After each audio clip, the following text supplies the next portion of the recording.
Neem asseblief kennis dat hierdie insetsel nie geskik is vir sensitiewe kykers nie en ouerleiding word aanbeveel vir enige kinders onder 10 wat kyk. Goeienaand. Donderdag is Wêreld-Renosterdag en verskeie organisasies reël verskillende aktiwiteite om die renosterstropingsplaag aan te spreek. Some groups are calling for a focus on debunking the myths on the usage of rhino horn, for which purpose a World Rhino Day Facebook page has been set up. Intussen gaan renosterstropery mee doonloos voort en dis ontstellende tonele soos hierdie wat werklik gemoedere op loop sit en maak dat Jan Alleman iets aan die plaag wil doen. And sadly, some unscrupulous individuals are taking advantage of the people's emotions to get them to donate their money towards what they are told are efforts to help in the fight against rhino poaching. Braam went out to investigate one of these organizations. This poor rhino has had its front horn sawn off, hacked out, and half of the back horn. So obviously the poachers were actually disturbed in the act here. And we're really hoping and praying that this animal's going to survive. It's still touch and go. Images like these drive both individuals and organizations to donate vast sums of money to rhino conservation agencies.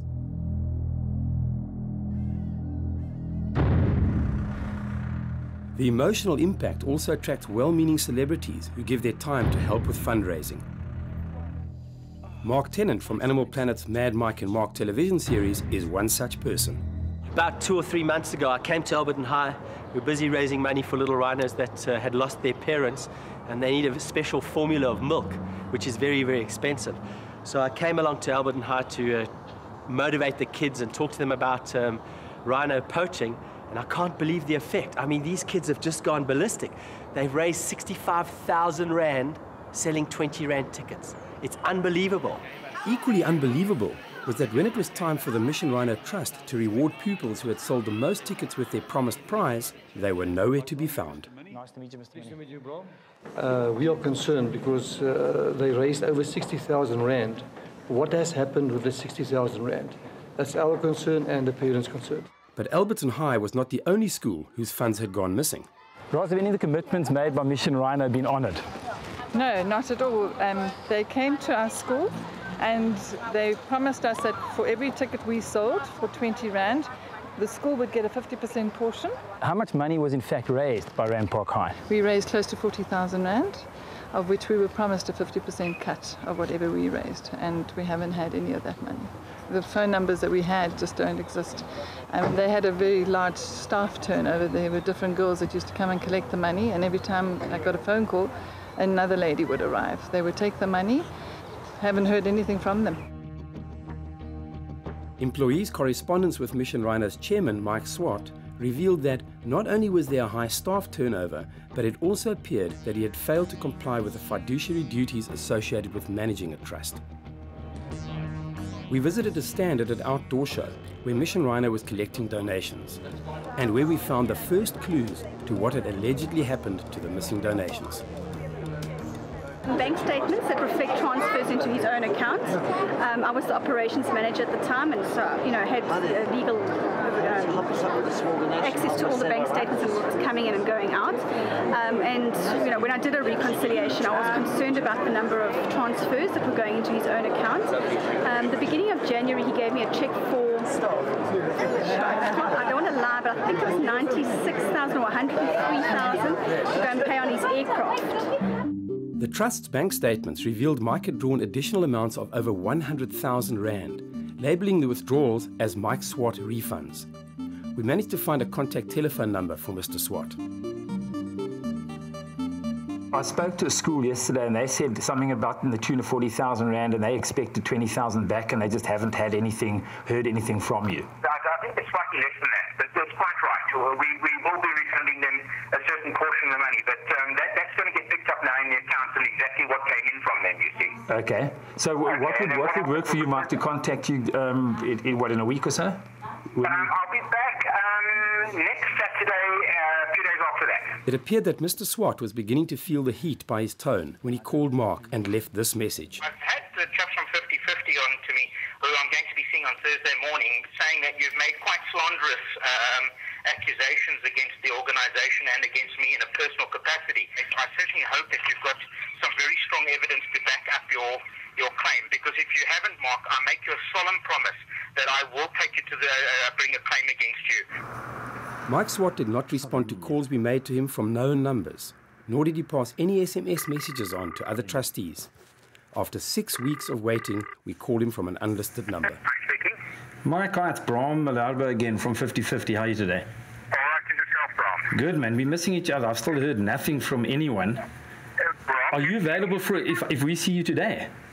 No, I'm in Limpopo. Braam, I'm actually resigned. I've got nothing more to do with it anymore. You know, I'm actually getting out of it. It was bizarre that Mike thought he could simply resign as chairman of Mission Rhino and the accusations and allegations would vanish into thin air. My wife was employed by Mission Rhino, was not paid her salary, etc. We did our own investigation and realized that there were problems. We asked for a meeting with the trustees. At that meeting, Mark brought the resignation of 2 of the other trustees. What we then did is that we nominated 3 of the volunteers, myself included, to be new trustees. In the interim, Mark is supposed to have supplied us with an audit, which has not been forthcoming. We're pushing for that audit. We have lodged all the documentation with the High Court to change the trustees. As soon as that has gone through and we have legal standing, it's our intention to lay charges against Mark. Die nuwe trustees wag steeds dat die auditverslag deur Mike Swart voorgelê word en ons het hom reg tot repliek gegee, maar tot en met datum het ons niks van hom gehoor nie. Intussen is die goeie nuus dat die leerlinge wat die meeste geld ingesamel het wel beloon is, maar nie deur Swart soos hy beloof het nie. Mark Tennant, in fact, with the help of sponsorship, organised the prize of a trip to a game reserve. We're about to take off. We're going to Hoedspruit, sponsorship of SA Express, taking all the young kids that raise money for rhino calves. I'm going to take them for a unique experience in the Kruger National Park. Mark, how did this great idea come about to bring the kids here to the Kruger Park? These kids all helped raise money for baby rhino. These are the winners from each school. They were supposed to get a prize, which was a holiday with me as their safari guide. And the holiday never came in December, so in April I decided to take it upon myself to try and facilitate their needs and give them what they were promised. And from what I've heard, most of these children have never been into the Kruger, let alone any wild area. Yeah, and the Kruger National Park's a really great place to teach the future planet managers how to save rhino. And already they're cleaning up the mess we've left behind. I decided to get involved due to the fact that I have a great love and passion for wildlife and rhinos being killed regularly.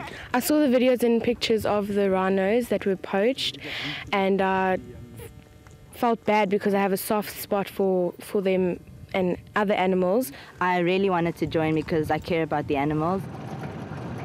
Mark saved a special night sighting for the winners. The female carries more testosterone than the male, and what happens is 2 females born, they both want to be the boss, so they fight until the death, and she will then bring, after about 10 days, 2 pups back to a communal den, and this here is a communal den. These scholars have had a fantastic couple of days in the Kruger National Park. They've learned from the incredible guy here, Mad Mark Tennant. They've seen 4 of the big 5 in just a few days and fresh lion spoor today. The question is, though, what are these winners going to be taking home with them? There has been so many experiences on this trip. I mean, from seeing the leopard to seeing the elephants, it was just absolutely great. I've learned the facts about rhino poaching and all of that, and we should inform people about it and know the solutions of how we can help. I'm definitely going to take back the fact that the way we act in the environment definitely influences the animals and the wildlife. And what I'm going to take home with me is about the rhinos and the poaching. I'm going to tell everyone about it and all the complications. I think I'm definitely taking home the knowledge that Mark and the Rangers have taught me. Guys, we've all had a fantastic time together.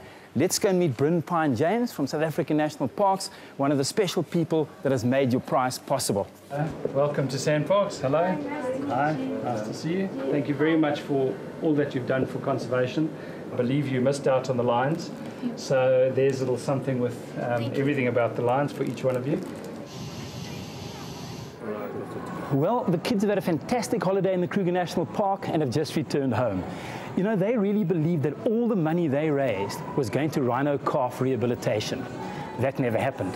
There are literally hundreds of rhino organizations out there. Many of them are scams. If you're serious about rhino conservation in our country, please visit the 50/50 website or our Facebook page and choose from a list of credible organizations. Thanks for caring. So voor jy jou swaar verdiende kontant gee aan een en almal wat daarop aanspraak maak dat hulle fondse insamel om ons renosters te red, maak seker wie hulle is en dat jou bydrae by die regte plek uitkom en nie net bloot in hulle sakke beland nie. A list of credible and questionable organizations is being compiled by the Rhino Action Group and will be available on their website.